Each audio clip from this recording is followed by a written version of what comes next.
പത്തരമാറ്റിൻ്റെ കിടിലൻ എപ്പിസോഡിലേക്ക് എല്ലാവർക്കും സ്വാഗതം. അങ്ങനെ നമ്മുടെ ഡേവിഡിനെ നന്ദു ക്വസ്റ്റ്യൻ ചെയ്യാനായിട്ട് എത്തിയിരിക്കുകയാണ്. ആദ്യമൊന്നും ഡേവിഡ് വഴങ്ങുന്നുണ്ടായിരുന്നില്ല ചോദ്യങ്ങൾക്ക് മുമ്പിൽ. ഈ ജ്വല്ലറിയുടെ MD ഞാനല്ലാതെ മറ്റാരും എൻ്റെ തലപ്പത്തില്ല എന്നൊക്കെ പറഞ്ഞിട്ട് ഒട്ടും പിടിക്കൊടുക്കാതെ നിന്നിരുന്നു. അങ്ങനെ നന്ദുവിൻ്റെ വിരട്ടലും ക്വസ്റ്റ്യൻ ചെയ്യുന്ന രീതിയുമൊക്കെ ക്രൂരമായതുകൊണ്ട് തന്നെ ഡേവിഡ് ഒടുവിൽ സത്യം തുറന്ന് പറയുകയാണ്. ഞാനല്ല ഇതിൻ്റെ യഥാർത്ഥ മുതലാളി എന്നും ഇതിൻ്റെ തലപ്പത്ത് വേറൊരാളുണ്ട് എന്നും അയാളുടെ പേര് നാഗേന്ദ്രൻ ആണ് എന്നും ഉള്ള സത്യം നമ്മുടെ ഡേവിഡ് തുറന്ന് പറയുകയാണ്. അപ്പോൾ ഈ നാഗേന്ദ്രൻ്റെ ഫോട്ടോ നിങ്ങളുടെ കയ്യിലുണ്ടോ എന്നുള്ള രീതിയിലൊക്കെ നന്ദു ചോദിക്കുന്ന സമയത്ത് ഇല്ല, ഞാൻ അയാളെ ഇതുവരെ നേരിട്ട് കണ്ടിട്ടില്ല, ഫോണിലൂടെയുള്ള സംഭാഷണവും അയാൾ പറയുന്നതിനനുസരിച്ചിട്ടുള്ള കാര്യങ്ങൾ മാത്രമാണ് ഞാൻ ചെയ്യാറുള്ളത്, ഞാൻ ഇതുവരെ അയാളെ കണ്ടിട്ടില്ല എന്നാണ് ഡേവിഡ് നന്ദുവിനോട് പറയുന്നത്.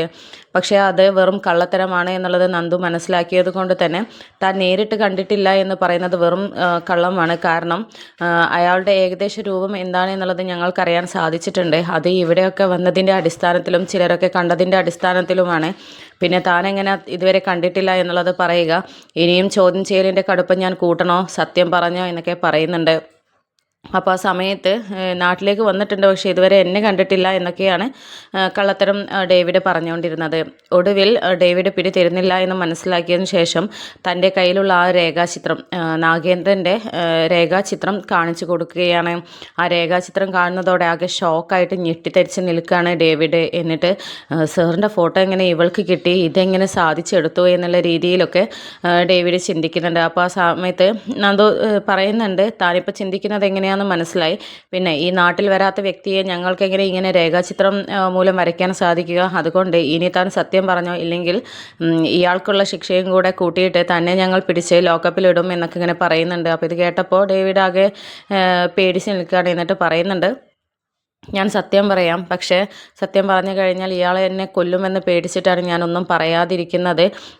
ഇയാളാണ് യഥാർത്ഥ ജ്വല്ലറിയുടെ മുതലാളി എന്നൊക്കെ പറയുന്നുണ്ട്. അപ്പോൾ ഈ ജ്വല്ലറിയുടെ മുതലാളിയായ ഇയാൾക്ക് നമ്മുടെ അനന്തമൂർത്തിയുമായിട്ട്, മൂർത്തി സാറുമായിട്ട്, മുത്തശ്ശനുമായിട്ട് എന്താണ് ഇത്ര വൈരാഗ്യം എന്നൊക്കെ ചോദിക്കുന്നുണ്ട്.